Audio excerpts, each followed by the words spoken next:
Ejector क्या होता है? What is ejector? इजेक्टर क्या होता है और उसका क्या वर्क होता है? तो इजेक्टर ये इंजेक्शन मोल्डिंग मशीन में जो प्लास्टिक के पार्ट बनते हैं उसको बाहर निकालने के लिए कोर हो या कैविटी हो, जिधर भी हम इजेक्टर लगाते हैं, स्पेशली हम कोर साइड में लगाते हैं, तो पार्ट को इजेक्ट करने के लिए, पार्ट को बाहर निकालने के लिए हम इजेक्टर का उपयोग करते हैं। इंजेक्शन मोल्डिंग मशीन ये राड का बनी होती है, स्टेनलेस स्टील का जो मोल्ड में ही मशीन में लगाओ, या पिन जो होती है वो मोल्ड में लगी होती है, जो मशीन के द्वारा मोल्ड से बाहर पार्ट को निकालने का काम करता है, जिसको हम इजेक्टर बोलते हैं। इजेक्टर कितने टाइप्स के होते हैं इसके बारे में देखते हैं।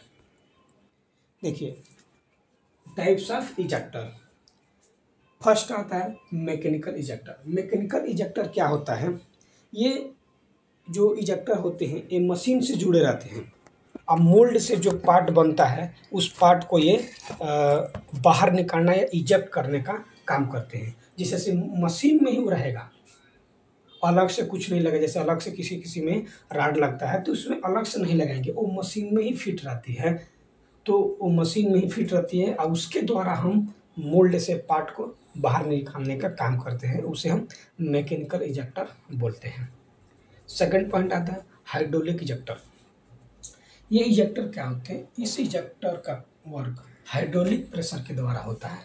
जो ऑयल का सर्कुलेटर रहेगा और उसमें सिलेंडर टाइप की रहेगी, उस इजेक्टर के द्वारा ये मोल्ड से पार्ट को बाहर निकालने का काम करता है हाइड्रोलिक के द्वारा। हाइड्रोलिक दबाव के कारण हम पार्ट को बाहर निकालते हैं मोल्ड से। ये इजेक्टर थोड़ा जटिल होता है और थोड़ा कठिन होता है, हार्ड भी होता है, तो उसे हम हाइड्रोलिक इजेक्टर बोलते हैं। Pin ejector. तो पिन इजेक्टर क्या होता है?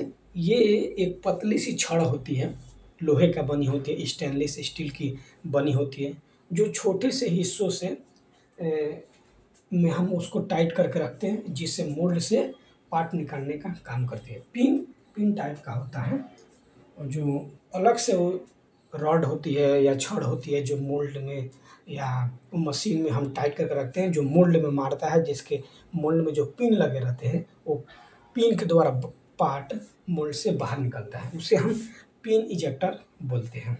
Next, flat ejector. देखिए, फ्लैट इजेक्टर क्या होता है? ये सपाट एक फ्लैट के आकार का होता है, जिससे हम बड़े बड़े पार्ट को मोल्ड से निकालने के लिए हम उपयोग में किया जाता है। जैसे बहुत बड़ा पार्ट हो गया, जैसे कि 1 kg का पार्ट है, 500 ग्राम का पार्ट है, 800 ग्राम का पार्ट है, तो बड़ा बड़ा उसकी शेप होती है, जो बड़े बड़े मोल्ड में पार्ट बना जाते हैं। तो अधिकांश उसमें हम फ्लैट इजेक्टर लगाते हैं, जिसके द्वारा चारों तरफ से वो पार्ट को पुश करेगा, बाहर निकालेगा, ताकि पार्ट में कोई डैमेज ना हो। इसलिए हम फ्लैट इजेक्टर का उपयोग बड़े बड़े पार्ट को इजेक्ट करने के लिए लगाया जाता है, जिसे हम फ्लैट इजेक्टर कहते हैं। लास्ट पॉइंट कौन सा? Guided ejector. गाइडेड इजेक्टर क्या होता है? ये भी मोल्ड में लगाए जाते हैं या मशीन में फिट किए रहते हैं, जिसके द्वारा जो पार्ट होती है वो मोल्ड से आसानी से बाहर हम पुश कर सकें, इजेक्ट कर सकते हैं, जिसे हम गाइडेड इजेक्टर कहते हैं। जो गाइड की तरह होती है, वो राड वो भी होती है, वो मोल्ड में मशीन में टाइट करके रखते हैं, गाइड के तरह होती है, जिसके द्वारा हम पार्ट को मशीन से बाहर निकालते हैं, उसको हम गाइडेड इजेक्टर बोलते हैं।